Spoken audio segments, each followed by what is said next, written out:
Selamat datang dan selamat mengikuti simulasi ibadah pandemi new normal pandemi COVID-19 bagi saudara-saudara sekalian.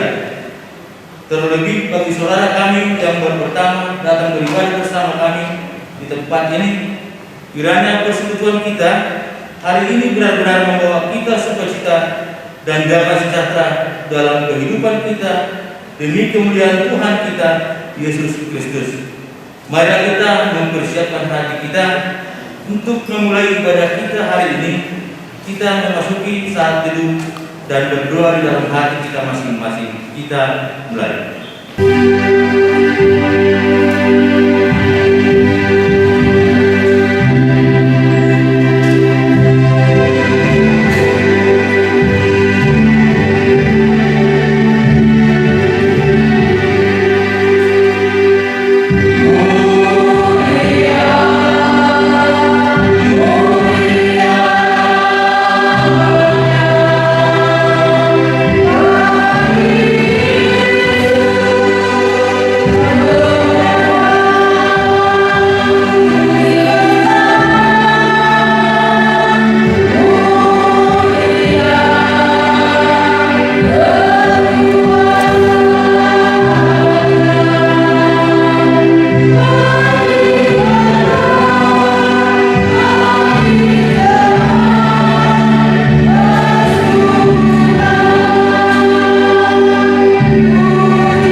Di dalam nama Allah Bapa dan anaknya Tuhan Yesus Kristus dan Roh Kudus. Amin. Saudara-saudara yang terkasih di dalam Tuhan kita, marilah kita mendekat kepada Allah kita mengaku dosa-dosa kita kepada Allah Bapa dan memohon kepadanya di dalam nama Tuhan Yesus Kristus untuk memberi kita pengampunan, pertolongan kita Allah di dalam nama Tuhan yang menjadikan langit dan bumi. Ya Allah Bapa yang Maha Kuasa, Pencipta dan Penebus kami mengaku bahwa kami adalah orang-orang berdosa yang tidak layak berdiri di hadapan-Mu. Kami telah berdosa terhadap Engkau di dalam pikiran, perkataan dan perbuatan kami. Oleh sebab itu kami datang kepadamu dan memohon pengampunan-Mu demi anak-Mu Yesus Kristus Tuhan kami.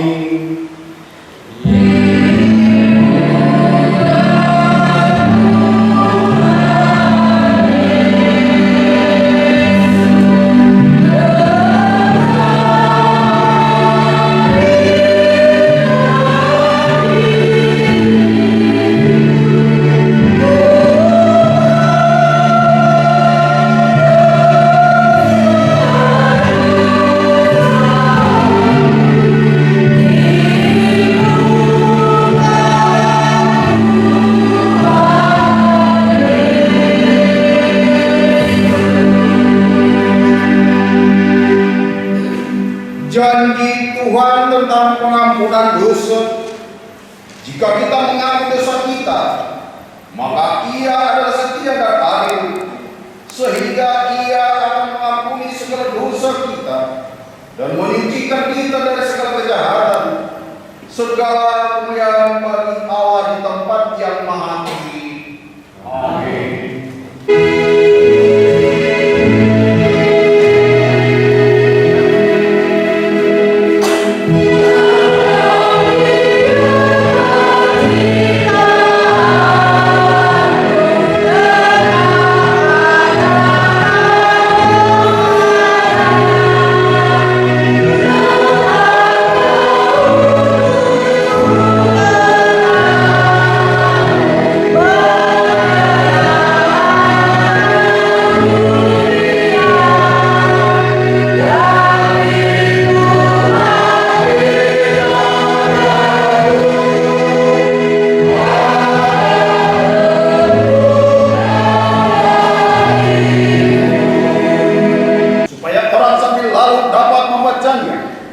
Tidak ada damai sejahtera bagi orang fasik. Firman Tuhan, haleluya. Kemuliaan bagi Bapa dan Anak dan Roh Kudus, seperti pada mulanya, kini dan selama-lamanya. Amin. Tuhan kasihanilah kami. Tuhan kasihanilah kami. Kristus kasihanilah kami. Kristus kasihanilah kami. Tuhan kasihanilah kami. Tuhan kasihanilah kami. Kemuliaan bagi Tuhan di tempat yang maha tinggi. Damai sejahtera bumi dan orang yang berkenan kepadanya. Tuhan besertamu. Dan besertamu juga. Kita berdoa. Ya Tuhan Allah Bapa kami, Engkaulah yang menolong kami di dalam kesusahan dan pergumulan hidup yang kami alami. Bukalah hati kami, agar kami dapat menyaksikan dan mensyukuri kasih setia-Mu dalam hidup kami, baik melalui perkataan dan perbuatan kami. Teguhkanlah iman kami sampai akhir hidup kami, agar kami turut menjadi ahli waris kehidupan kekal yang Kau sediakan bagi semua yang percaya kepada-Mu di dalam Yesus Kristus Tuhan kami. Amin.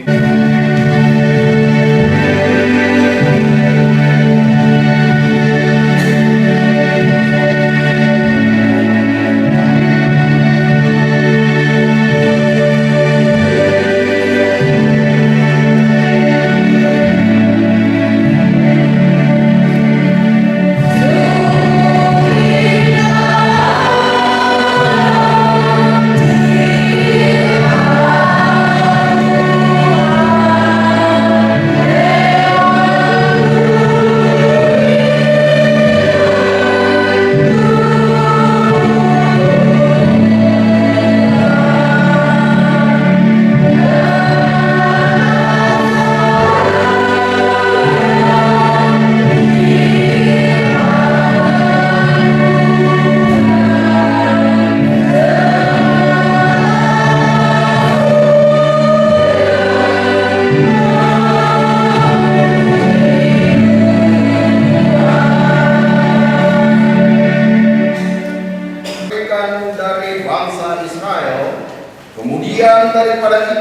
aku melihat 4 malaikat berdiri pada tempat penjuru bumi, dan mereka menahan keempat angin bumi, supaya jangan ada angin bertiup di darat, atau di laut, atau di pohon-pohon. Dan aku melihat seorang malaikat maju yang membawa meterai Allah yang hidup, dan dia berseru dengan suara nyaring.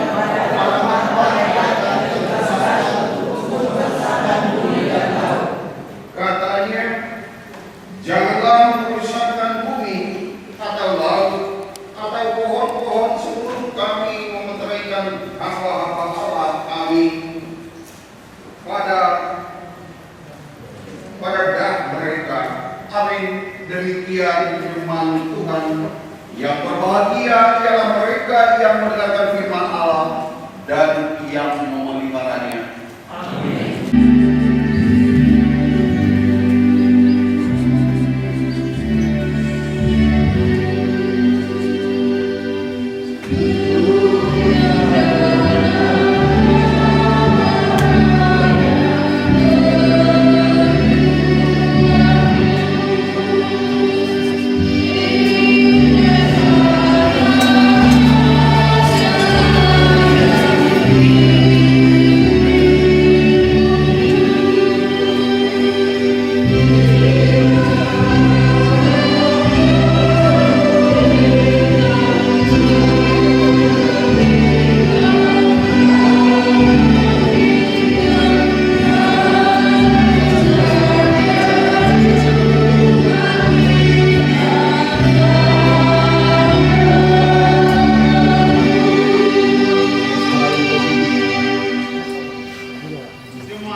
Marilah kita bersaksi untuk mengikrarkan pengakuan iman kita bersama jemaat pada segala abad di seluruh dunia ini. Kita mulai. Aku percaya kepada Allah yang Maha Kuasa, Pencipta langit dan bumi. Aku percaya kepada Yesus Kristus, Anaknya yang Tuhan Tuhan kita, yang dikandung dari Roh Kudus, lahir dari Santa Maria, yang menderita dan bawah pemerintahan Pontius Pilatus, disalibkan, mati dan dikuburkan, turun dalam kerajaan maut, pada hari yang ketiga bangkit pula dari antara orang mati, naik ke surga, duduk di sebelah kanan Allah yang Maha Kuasa, dan akan datang ke sana untuk menghakimi orang yang hidup dan yang mati. Aku percaya kepada Roh Kudus, Gereja yang kudus dan am, persekutuan orang kudus, pengampunan dosa, kebangkitan daging, dan hidup yang kekal. Amin. Bagi kita semua, puji Tuhan, kita bersyukur pada hari ini kita boleh penuh dengan sukacita, di mana sudah 3 bulan kita sudah tidak bertemu di rumah kudus Tuhan ini, tetapi Tuhan tetap pelihara kehidupan kita hingga kita masih pada hari ini diperkenankan Tuhan untuk boleh bersama dengan jemaat Tuhan dan bersama dengan saudara-saudari kami dari anggota TNI Angkatan Darat yang boleh hari ini untuk boleh memuji, memuliakan nama Tuhan. Ini sangat patut kita syukuri, di mana pada masa saat ini adalah pandemi COVID-19, kita masih tetap dalam lindungan Tuhan. Meskipun pada saat ini kita harus ibadah sesuai dengan protokol kesehatan yang disampaikan oleh pemerintah melalui PGI. Kami membacakan 2 terjemahan buat kita pada saat ini. Yang pertama, kami akan membacakan surat yang kami dapatkan dari kantor Sinode. Pematan Center 3 Juni 2020 nomor 790-A-1-2020 sifat diwakilkan dan diedarkan. Hal seruan pastoral keempat pimpinan Sinode GKPI terkait pelaksanaan peribadahan kembali di gereja dalam wacana new normal di tengah pandemi COVID-19. Kepada yang terhormat seluruh pendeta GKPI, seluruh majelis resort jemaat GKPI, seluruh warga jemaat GKPI di tempat.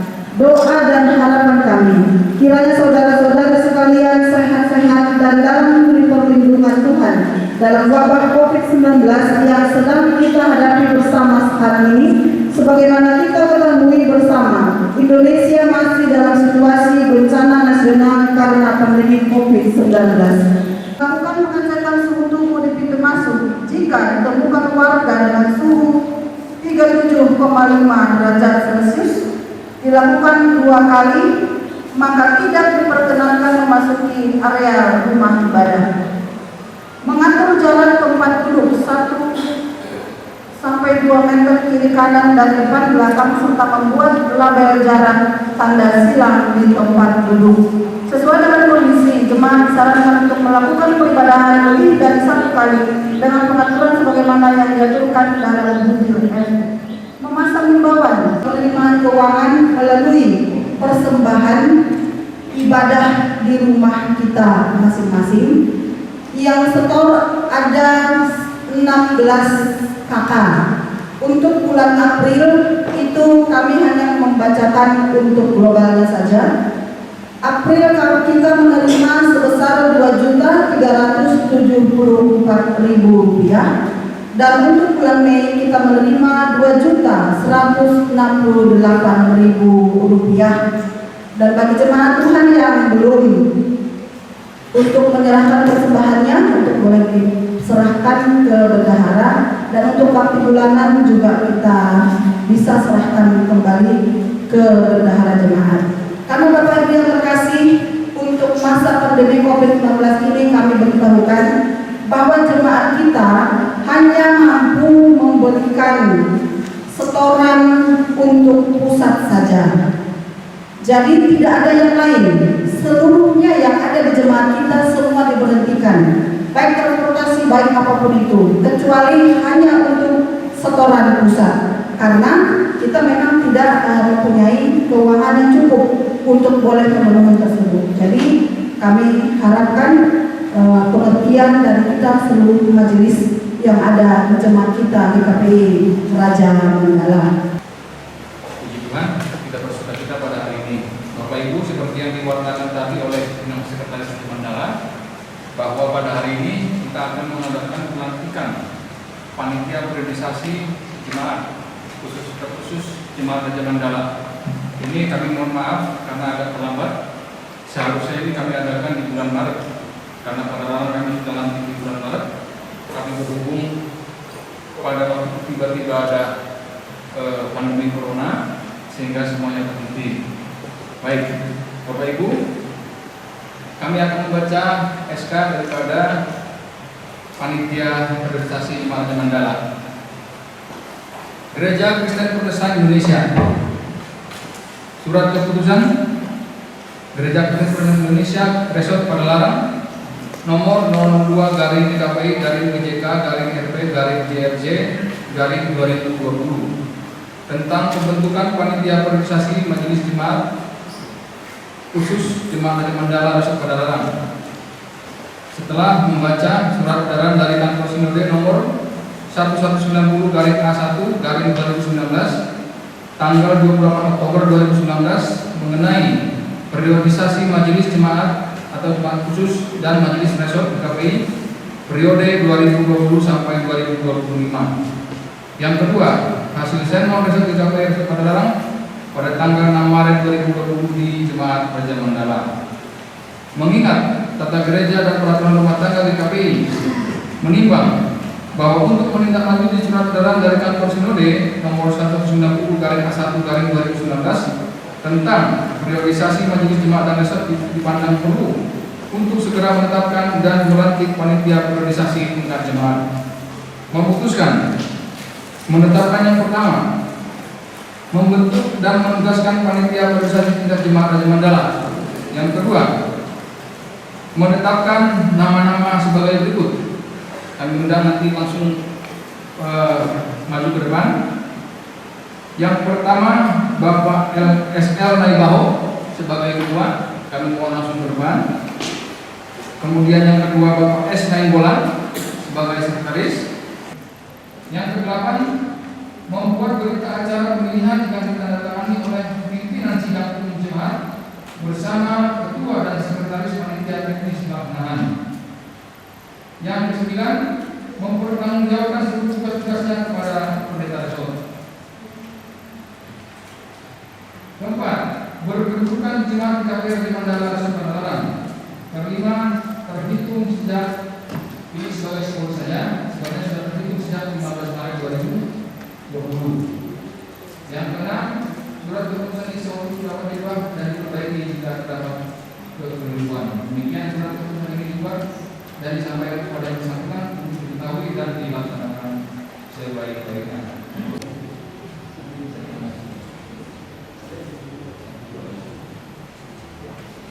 Jadi Bapak Ibu serta saudara yang pada hari ini dilantik menjadi panitia priorisasi, kiranya dapat melaksanakan tugas dengan baik dengan didasarkan oleh firman Tuhan dan rasa takut akan Tuhan untuk kemuliaan Tuhan dan untuk jemaat di tempat ini.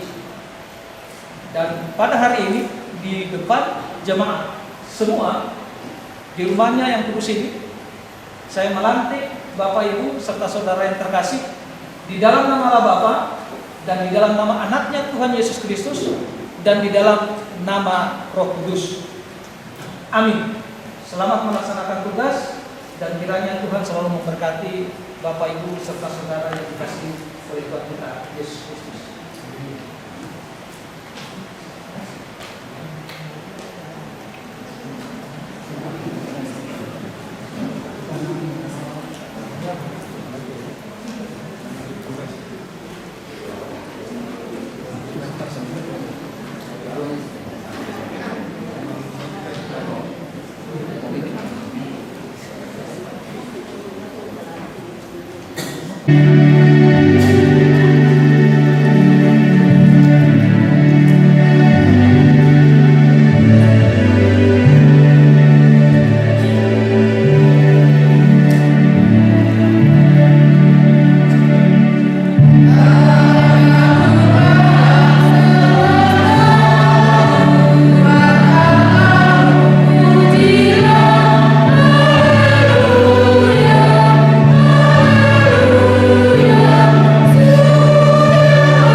Biasanya dia pulang berpergian dari tempat yang jauh.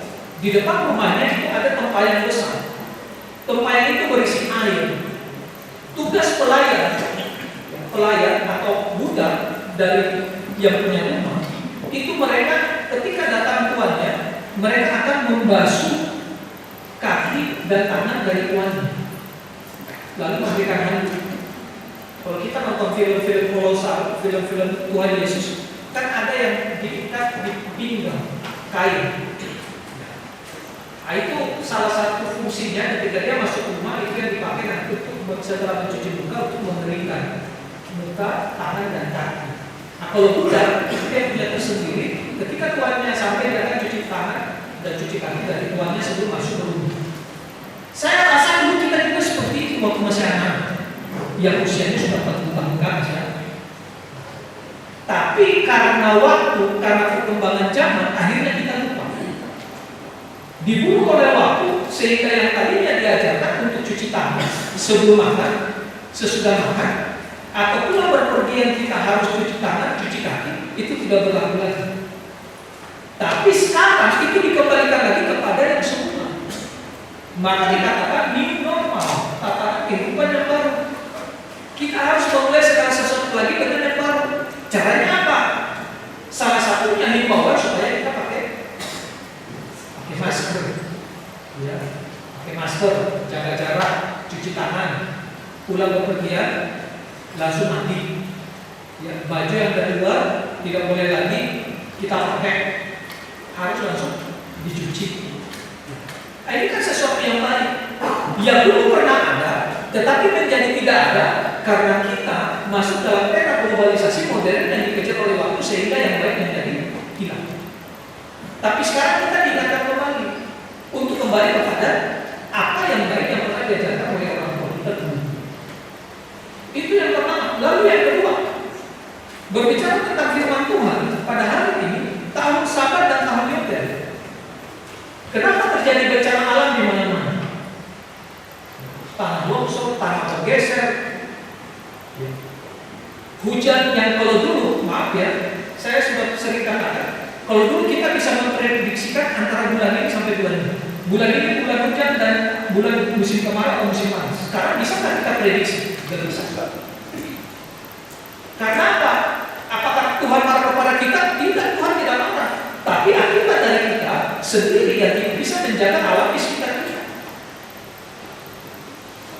Kita tidak bisa menjaga alam di sekitar kita. Kita memakai alam di sekitar kita hanya untuk kepentingan kita secara serakah dan rakus. Padahal dalam Kejadian pasal 1 ayat 28 sampai 30 dikatakan Allah menciptakan manusia segambar dan serupa dengan kita. Allah memberikan kuasa mandat kepada kita untuk menamai segala binatang, baik yang di udara, di laut, yang melata di darat, dan juga memberikan kuasa atas kita supaya bisa menikmati alam semesta ciptaan Tuhan yang lain, termasuk pohon dan atau flora dan fauna, istilahnya seperti itu. Kita diberikan tugas bukan untuk bereksploitasi secara besar-besaran, lalu tidak memikirkan bagaimana supaya menjaga lingkungan kita. Tuhan memberikan kuasa kepada kita supaya apa? Segala alam di sekitar kita, kita olah, kita pakai untuk memenuhi kebutuhan dan kepentingan umat manusia. Dengan catatan kita tetap harus menjaga alam itu.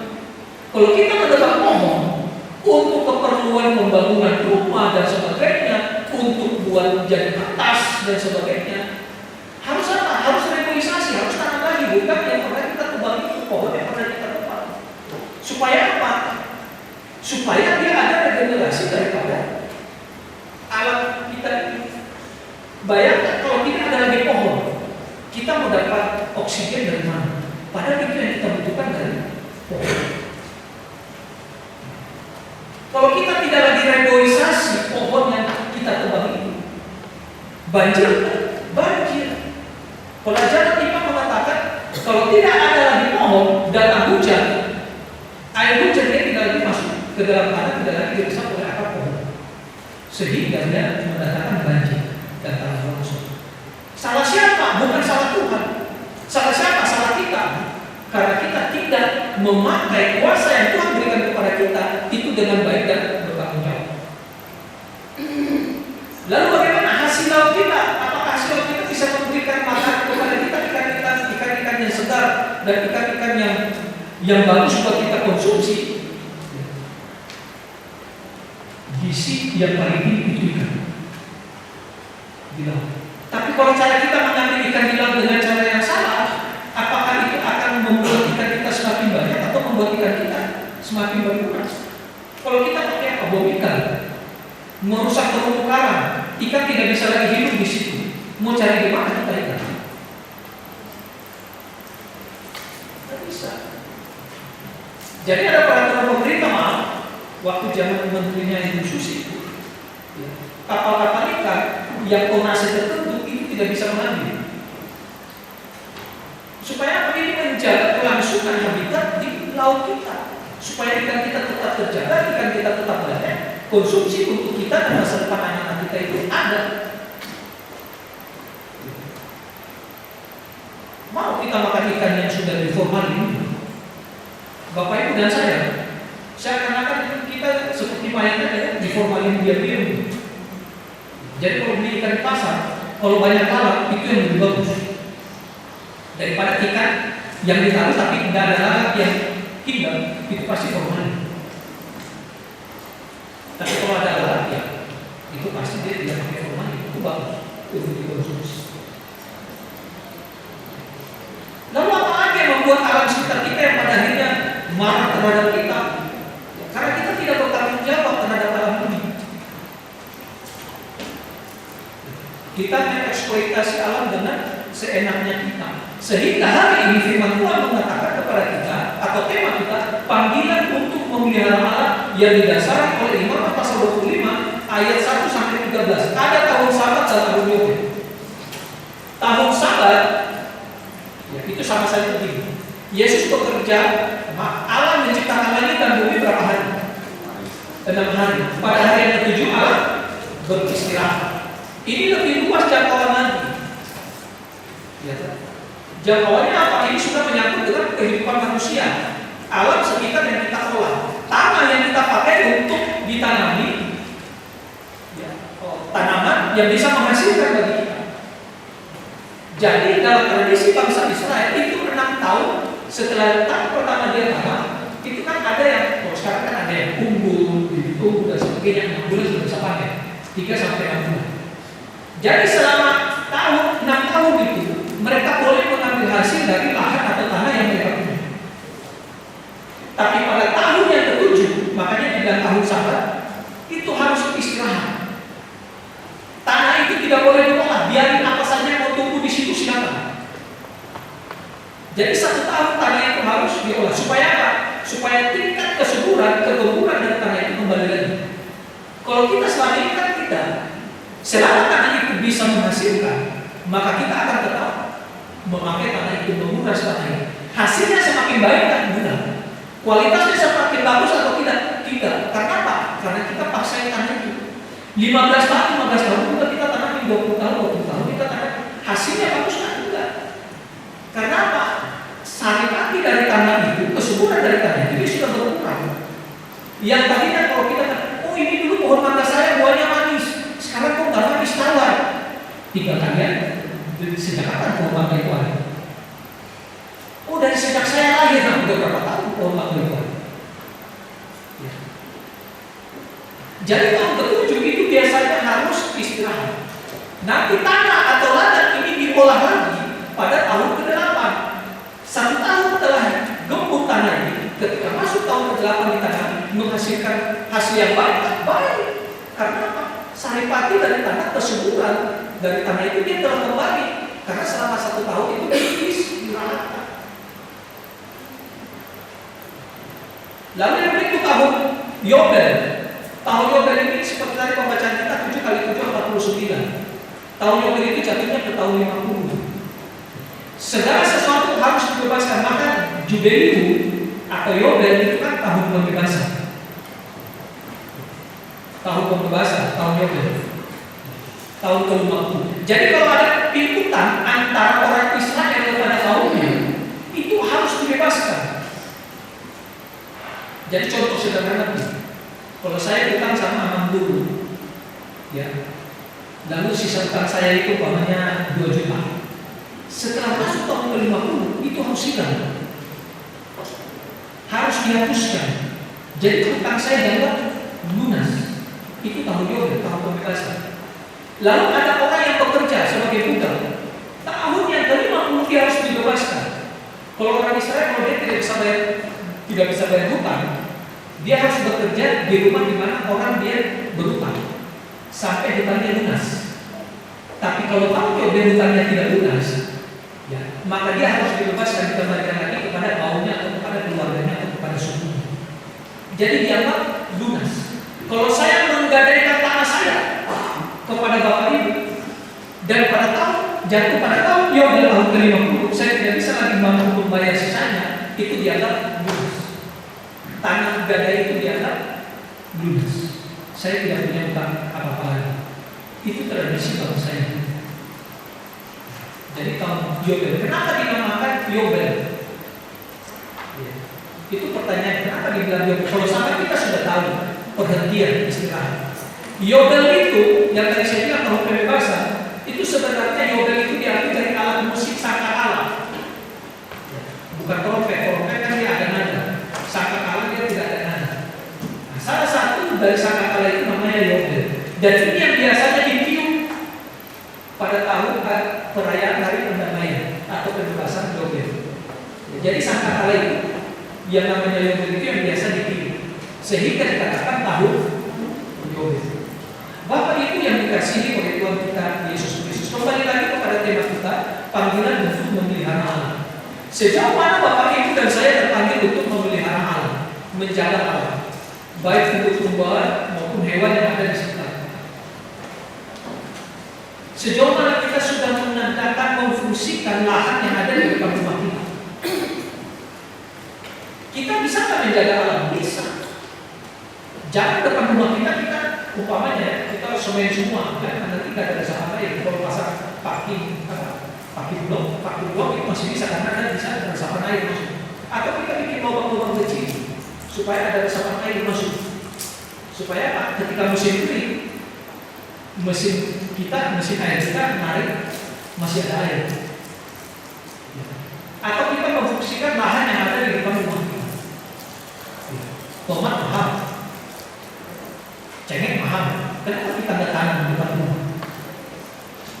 Ya, malam-malam bapak-bapak kalau lapar mau bikin mie, nggak perlu cari sawi, tanam aja sawi di depan rumah.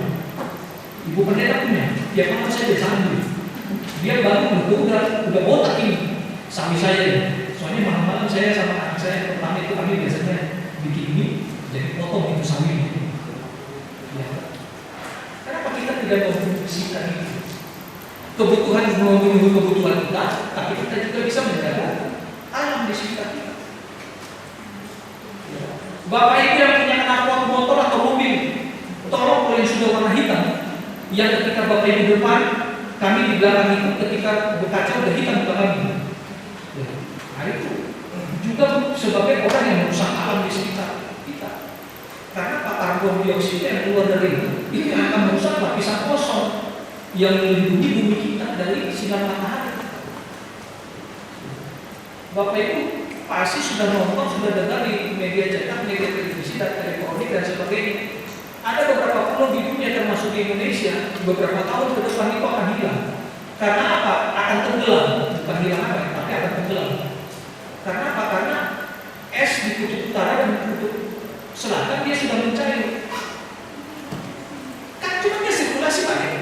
Hujan itu kan ada air laut juga yang menguap. Ketika musim panas terjadi penguapan, kadar garam naik ke awan membentuk awan. Sekian bulan itu ya nanti jadi hujan itu kan berputar situ aja. Lapisan ozon semakin menipis, sinar matahari masuk ke es kutub utara, kutub selatan semakin mencair. Itulah yang membuat alam sekitar kita banyak sekarang kan. Kalau dulu saya dengar berita hanya di Jakarta Utara yang terjadi banjir rob, air laut yang naik. Sekarang bukan hanya di Jakarta Utara, tapi di beberapa tempat di Indonesia juga sudah mulai banjir rob. Karena air semakin bertambah, lapisan ozon menipis, lalu tidak bisa memfilter sinar matahari, masuk langsung cair es kutub utara selatan, akhirnya air debitnya, kubiknya bertambah, daratan tidak bertambah. Betul. Akibat siapa? Jangan kita bilang ini hukuman Tuhan, Tuhan menghukum kita Bapak Ibu. Nanti Tuhan datang kedua kali baru Tuhan menghukum kita. Yang terjadi sekarang adalah akibat dari kerakusan dan keserakahan kita di dalam memakai alam sekitar. Kerakusan keserakahan manusia yang membuat sampai alam menjadi rusak. Ketika alam menjadi rusak, maka bencana alam yang akan kita rasakan. Merugikan nggak? Merugikan harta benda, jiwa. Kita bisa mencegah nggak? Bisa. Dengan apa? Memelihara alam di sekitar kita. Berapa banyak kandungan bahan kimia yang masuk ke dalam tubuh dari pabrik-pabrik dan sebagainya banyak. Jadi kalau Bapak Ibu yang punya pabrik, ya supaya menjaga alam bagaimana? Ya taatilah Tuhan. Buatlah amdal. Ya, amdal itu sudah menyatakan bahwa perusahaan tempat kita bekerja sudah memenuhi peraturan lingkungan hidup. Jadi kalau buang limbahnya pun tidak berbahaya karena sudah mengalami proses, ya, proses filterisasi. Jadi air ketika dia masuk dari pabrik masuk ke sungai itu tidak akan memusnahkan habitat yang ada di sungai. Tapi sekarang kalau kita lihat masuk air di situ bukan baru mati lagi ikan di situ. Ada orang rajin mancing ikan yang di sungai itu makan, kenapa penyakitnya? Jadi marilah Bapak Ibu yang dikasihi Tuhan, kita dipanggil untuk memelihara alam sekitar kita. Kuasa yang Tuhan berikan kepada kita bukan kita pakai untuk mengeksploitasi alam dengan semena-mena, dengan keserakahan, tetapi dipakai juga untuk menjaga dan melindungi. Jangan memikirkan diri kita sekarang, tapi kita memikirkan anak cucu kita yang akan datang. Bagaimana mereka? Bagaimana mereka hidup tanpa air? Sementara kita membutuhkan air secara tubuh, 90% tubuh manusia terisi oleh air. Orang bisa makan, orang bisa puasa 3 hari. Tapi kalau dia tidak minum air 3 hari, dia akan mengalami dehidrasi. Dehidrasi lama-lama disomalagia. Disomalagia ya. Kembali ke Batu Bisu, tempat penantian yang terakhir. Meninggal zaman sekarang ini pandemi COVID yang datang paling 20 orang. Mau meninggal siapa? Yang datang cuma pendeta, lalu penatua, lalu saudara, yang lain datang. Begitu. Mau seperti itu.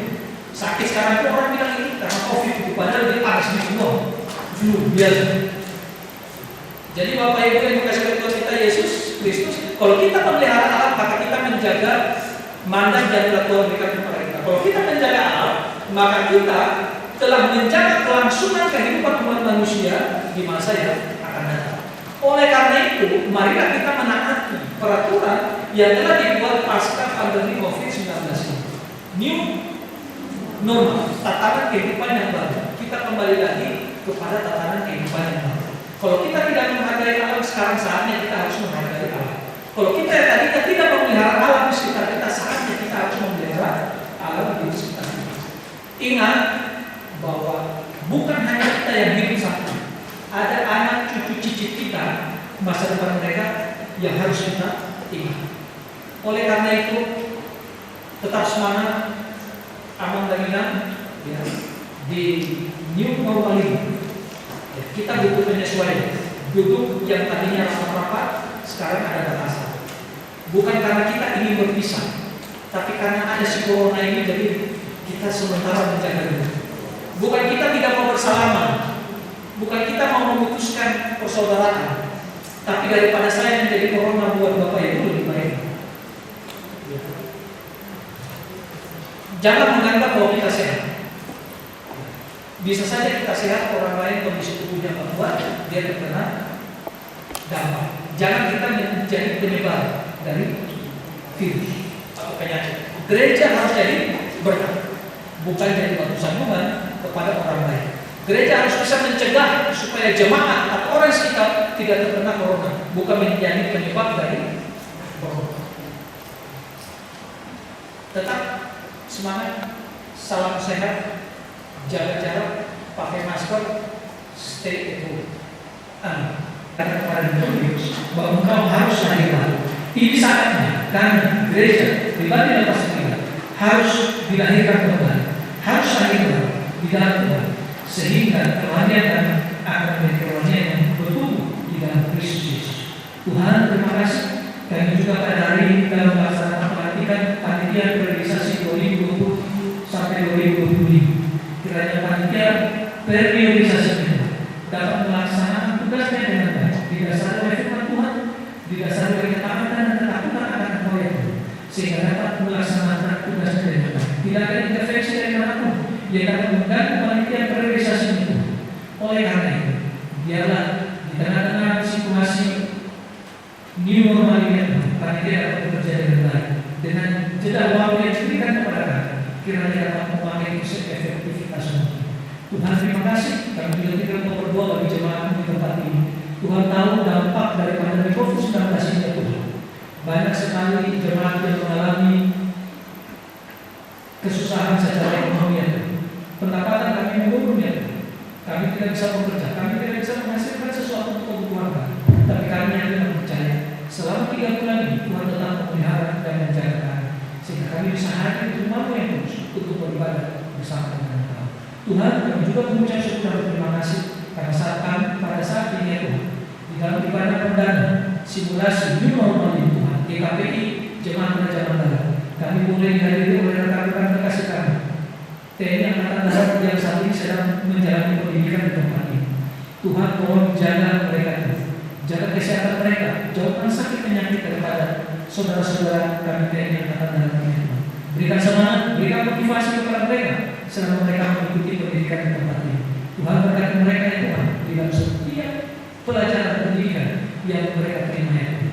Tuhan terima kasih untuk semuanya. Kami juga berdoa bagi jemaat kami yang berusia lanjut 65 tahun ke atas yang tidak bisa beribadah. Ada juga anak sekolah minggu yang 12 tahun ke bawah yang karena aturan sehingga harus berada di rumah. Tuhan juga tolong berkati mereka, Tuhan jaga lindungi mereka, dan biarlah iman mereka tetap terus dan percaya kepada Allah. Terima kasih Tuhan.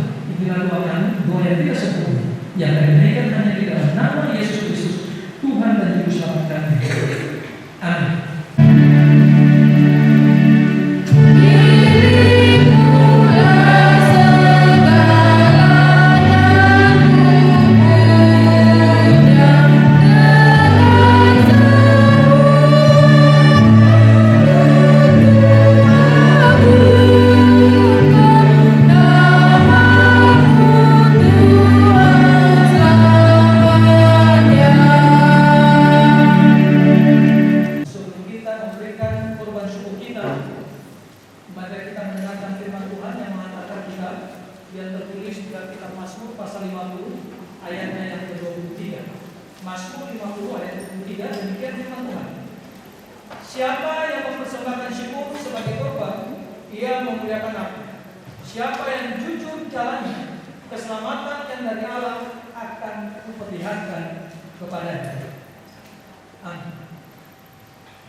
Ya Allah Bapa kami yang di surga, kami mengaku dengan setulus hati yang Engkau sumber segala berkat dan karunia.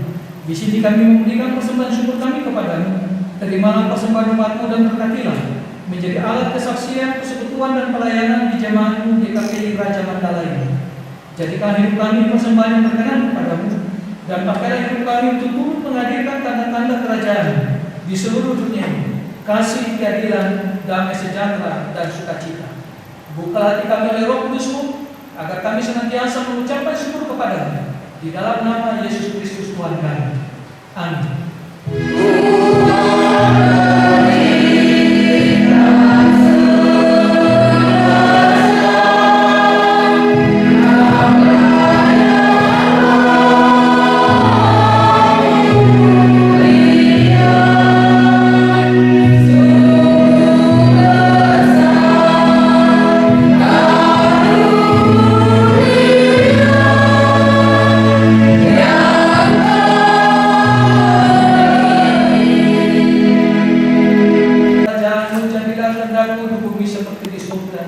Berikanlah kami pada hari ini makanan kami yang secukupnya, dan ampunilah kami akan kesalahan kami, seperti kami juga mengampuni orang yang bersalah kepada kami. Dan janganlah membawa kami ke dalam pencobaan, tetapi lepaskanlah kami daripada yang jahat.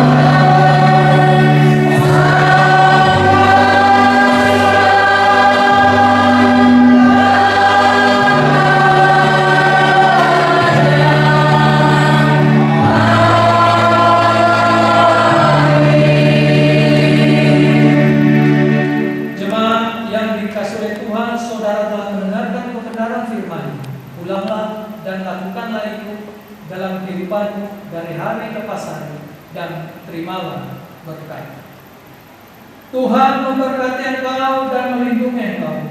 Tuhan menyinari engkau dengan wajah-Nya dan memberi engkau kasih karunia.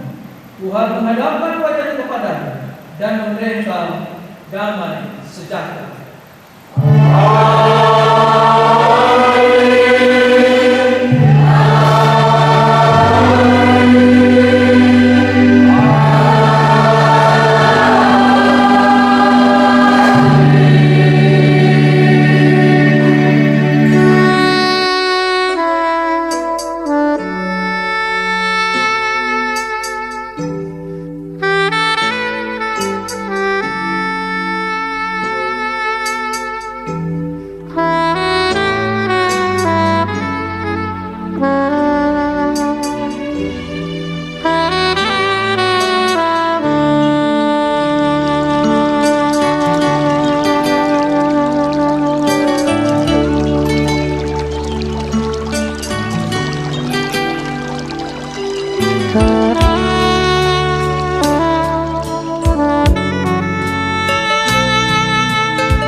Hmm.